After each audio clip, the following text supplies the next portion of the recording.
नमस्कार, दस्तक में आपका स्वागत है। मैं अभिसार शर्मा। इस वक्त की बड़ी खबर, सामाजिक कार्यकर्ता से नेता बने अरविंद केजरीवाल की राजनीतिक उड़ान शुरू हो गई है। आज केजरीवाल की उम्मीदों की आम आदमी पार्टी आप का औपचारिक आगाज हो गया। दिल्ली के दिल की रेखा संसद मार्ग से केजरीवाल ने आम आदमी पार्टी की पहली रैली से हुंकार भरी।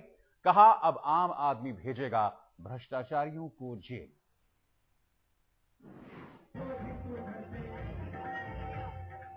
नई नवेली राजनीतिक पार्टी और राजनीतिक रंग में ऊपर से नीचे तक रंगे केजरीवाल उत्साह से कदम बढ़ रहे हैं मंच की ओर। दिल्ली के संसद मार्ग पर यह है अरविंद केजरीवाल की पार्टी आम आदमी पार्टी की पहली हुंकार। सब कुछ राजनीतिक पार्टियों जैसा है, भीड़, ढोल धमाका, शोशेबाजी, नारेबाजी। इनकलाब आम आदमी। लेकिन बोल अलग है। यहाँ नेताओं का जयकारा नहीं, आम आदमी का जयकारा लग रहा है।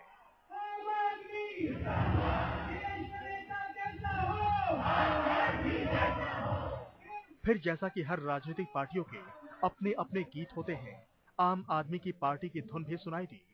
मैं हूं आम आदमी, मैं हूं आम आदमी।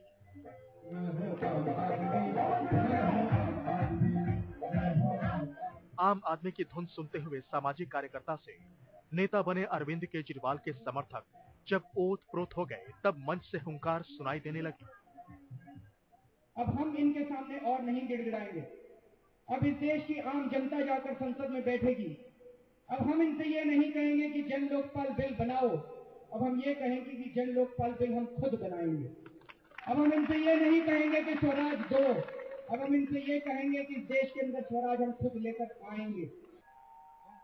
नेताओं के खिलाफ आम आदमी को खड़ा करने के लिए शुरू की गई केजरीवाल की पार्टी आम आदमी पार्टी की ये पहली रैली थी, लिहाजा इंतजाम में कोई कसर नहीं था। पूरी टीम केजरीवाल मंच पर मौजूद थी, तो नई पार्टी का लोगो भी खूब चमक रहा था। समर्थक आम आदमी की टोपी से लैस थे, तो पार्टी चलाने के लिए धन वर्षा भी खूब हुई। वरिष्ठ वकील शांति भूषण ने 1 करोड़ का चंदा दिया, तो कुमार विश्वास ने पार्टी दफ्तर के लिए अपना घर दान कर दिया। समर्थकों में से भी कईयों ने अपने घर में पार्टी दफ्तर खोलने का भरोसा दिया, तो कुछ ने दिल से आम आदमी पार्टी को आगे बढ़ाने का बीड़ा उठाया। भ्रष्टाचार के भरोसे पर टिकी राजनीतिक पार्टियों का सुपड़ा साफ करने की उम्मीद में केजरीवाल की पार्टी के नारे, बोल और तेवर ही अलग नहीं है, बल्कि पार्टी चलाने का अंदाज भी अलग होगा। आम आदमी पार्टी का कोई अध्यक्ष, उपाध्यक्ष नहीं होगा। 30 सदस्यीय राष्ट्रीय कार्यकारिणी के जिम्मे होगी पार्टी और अरविंद केजरीवाल होंगे पार्टी के राष्ट्रीय संयोजक। आम आदमी को परिवर्तन के सपने दिखाकर राजनीतिक पार्टियों की फहरिस्त में आज एक और नाम शामिल हो गया। जनता की तस्वीर बदलने का दावा करते हुए अरविंद केजरीवाल सत्ता तक पहुंचने की कोशिश में है, लेकिन रास्ते मुश्किल है और चुनाव में समय अब बहुत कम बचा है। जाहिर है, सिर्फ इमोशनल कार्ड खेलकर आम आदमी पार्टी अपने सपने पूरे कर पाएगी, ये आसान नहीं दिखता। दिल्ली से रीमा पराशर के साथ आज तक ब्यूरो। तो पार्टी के औपचारिक ऐलान से पहले अरविंद केजरीवाल ने आज तक से सीधी बात की। केजरीवाल ने तब बताया कि पार्टी का मकसद, पार्टी की रणनीति। क्या कहा उन्होंने, आइए सुनते हैं केजरीवाल के साथ सीधी बात। आम आदमी 1885 से कांग्रेस पार्टी के साथ जुड़ा हुआ है। अब आपको कोई नया नाम नहीं सूझा कांग्रेस का नाम चोरी करने के बजाय? कांग्रेस बौखलाई हुई है। आम आदमी कभी भी कांग्रेस के साथ नहीं था, लेकिन वो झूठा नारा देती थी। अब चूंकि आम आदमी पार्टी बन गई है, इस देश के आम लोगों ने मिलकर पार्टी बना ली है। पार्टी तो आपने बनाई है, आम लोगों ने कहाँ बनाई? नहीं, लोगों ने मिलकर बनाई है। ये आंदोलन से निकली है पार्टी। तो अब वो झूठ बोलना भी कांग्रेस बंद कर देगी। और धीरे धीरे लोग भी समझ गए थे कि कांग्रेस का हाथ आम आदमी के साथ नहीं है। कांग्रेस का हाथ तो वाड्रा के साथ है, कांग्रेस का हाथ तो रिलायंस के साथ है, कांग्रेस का हाथ तो बीजेपी के साथ है, कांग्रेस का हाथ तो कलमाडी के साथ है, कांग्रेस का हाथ तो राजा के साथ है। कांग्रेस का हाथ कभी भी आम आदमी के साथ नहीं था। पर यही वो आम आदमी है जिसने 2004 में, 2009 में कांग्रेस को जीत दिलाई। राइट। तो सीधे तौर पर उसी आम आदमी पर आपकी नजर है क्योंकि आप उसका वोट चाहते हैं। ऐसा भ्रम है। हो क्या रहा है कि ये कांग्रेस और बीजेपी इलेक्शन जीतने की मशीन है। ये पार्टियां इनका देश से कोई लेना देना नहीं है, इनका आम आदमी की समस्याओं से, आम आदमी के भले से कोई लेना देना नहीं है। बहुत ही परफेक्ट मशीन है जो चुनाव जिताने की एक वो है। चुनाव के वक्त ये मशीन एकदम से उसमें आती है और चुनाव आपको जिता के देती है बस। तो चुनाव जीतना या हारने से हम ये नहीं कह सकते कि इस देश का आम आदमी तो बेचारा दुखी हो चुका है। 5 साल में एक बार इस पार्टी को ट्राई कर लेता, दूसरी बार उस पार्टी को ट्राई कर लेता, एक बार इस पार्टी को ट्राई कर लेता, दूसरी बार। तो आपकी पार्टी इन पार्टियों से अलग कैसे? क्योंकि आपको भी उसी दंगल में जाके चुनाव लड़ना है, वही पैसा इकट्ठा करना है चुनाव लड़ने के लिए, उसी दंगल से आपको उम्मीदवार खड़े करने, तो आपकी पार्टी अलग कैसे? हम इसके रूल बदलेंगे, इस पूरे खेल के रूल बदलेंगे। चुनाव पैसे से जीता जाता है, इस मिथ को तोड़ेंगे। आप कैसे जीतेंगे चुनाव? हमें पैसा, पहली बात तो हम चुनाव जीतना है ये हमारी राजनीति नहीं है, इसको अच्छे से समझना चाहिए। हारने के लिए आए? नहीं, हम हारने के लिए नहीं आए हैं, चुनाव तो जीतेंगे ही जीतेंगे। एक अच्छा बिजनेसमैन जो होता है, अगर आप उससे पूछेंगे कि क्यों बिजनेस कर रहे हो, वो कभी ये नहीं कहेगा प्रॉफिट कमाने के लिए कर रहा हूँ, वो ये कहेगा मैं देश की सेवा करने के लिए, समाज को सेवा देने के लिए कर रहा हूँ। Profit is a by product. Similarly हम इस देश की राजनीति बदलने के लिए आए हैं। ये राजनीति जो पैसे की, अपराध की, भ्रष्टाचार की राजनीति हो गई, इसको बदलना चाहते हैं। और 2 अक्टूबर को जब हमने अनाउंस किया था, हमने कहा था इन लोगों ने हमें मजबूर किया है राजनीति में आने के लिए। ये लोग हमें चैलेंज करते रहे, चुनाव लड़के दिखाओ, चुनाव लड़के दिखाओ। अब इनको चुनाव लड़के दिखाएंगे और आज के बाद हम इन लोगों को चैन से नहीं बैठने देंगे। और 2 अक्टूबर से लेके आज तक इन लोगों को हमने चैन से नहीं बैठने दिया। रोज इनकी राजनीति को हम लोग चैलेंज कर रहे हैं और 2014 तक इनकी राजनीति को चैलेंज करते रहेंगे। चुनाव तो लड़ेंगे और चुनाव तो जीतना ही है। अरविंद केजरीवाल और आप, चलिए बात करते हैं मर्यादाओं की। बात हो रही है उत्तर प्रदेश की कानून व्यवस्था की, जो 1 साल के राज में भी बद से बदतर होती जा रही है। और आज बीएसपी विधायकों ने उत्तर प्रदेश के विधानसभा में जमकर हंगामा हुआ, और जो हंगामा हुआ वो भी अपने आप में कई सवाल खड़े कर गया। विडंबना है कि विरोध हो रहा था कानून व्यवस्था का, मगर वहां नजारा क्या था आप खुद देखिए।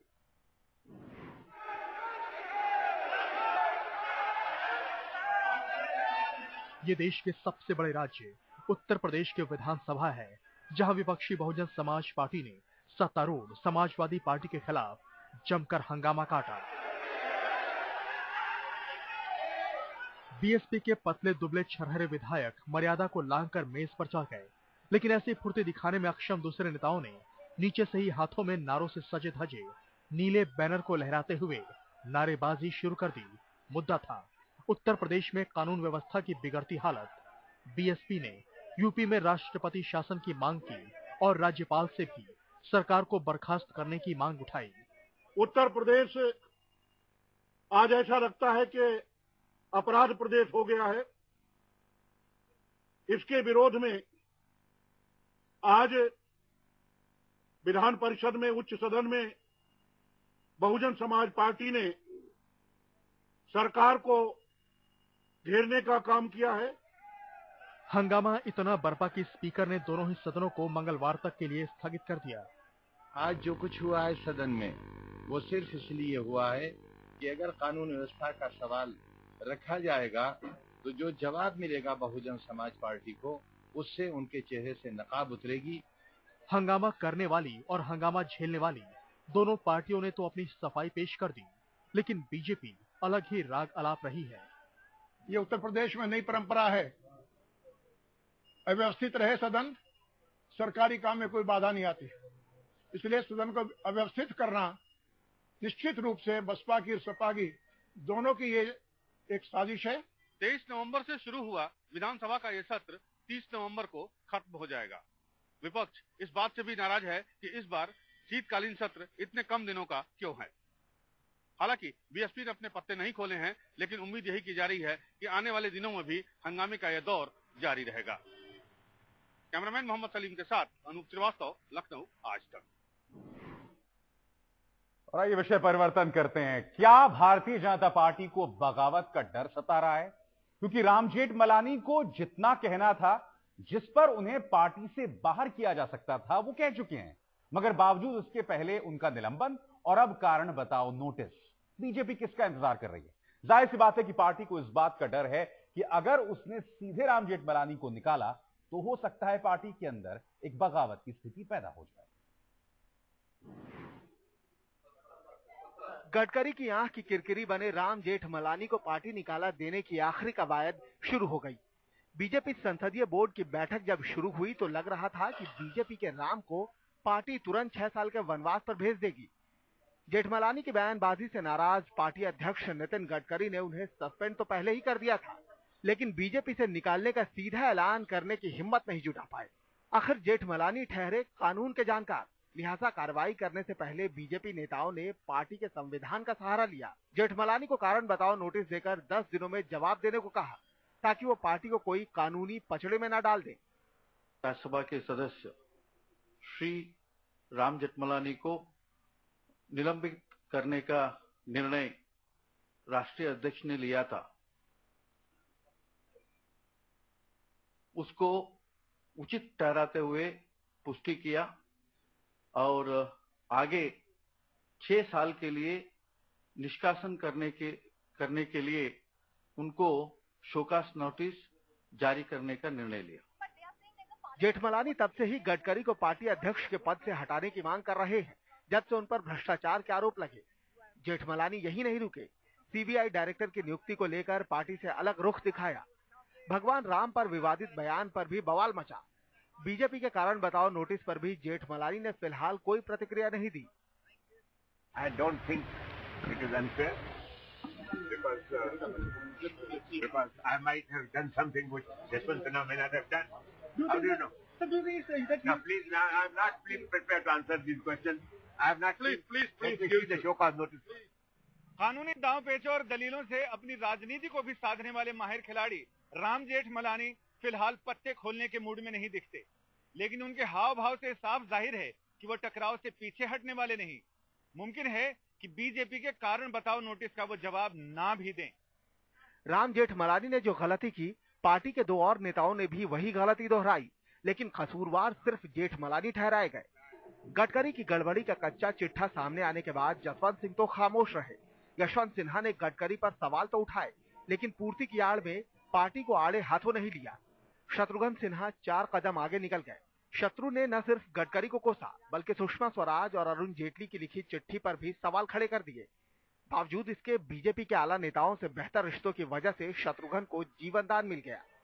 पार्टी के पुराने सिपाही होने की वजह से बेनिफिट ऑफ डाउट मिला। बड़बोला होना भी शत्रु भैया के काम आ गया। पार्टी के कई आला नेताओं को यह लगता है कि शत्रुघ्न सिन्हा भले ही बड़बोले हो, लेकिन पार्टी में गड़बड़ी फैलाने का इरादा नहीं रखते। बीजेपी ने राम जेठमलानी को बाहर का रास्ता दिखाने के लिए कमर कस ली। बगावती तेवर लिए सिन्हा को कड़ा संदेश दे दिया। जाहिर है गडकरी के खिलाफ उठने वाली आवाजों को तो फिलहाल दबा दिया गया, लेकिन बीजेपी में कब तक शांति रहेगी कहना मुश्किल है।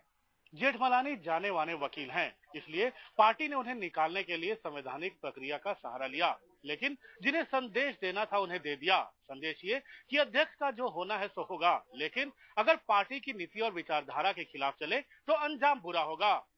संजय शर्मा के साथ अमिताभ सिन्हा, दिल्ली, आज तक।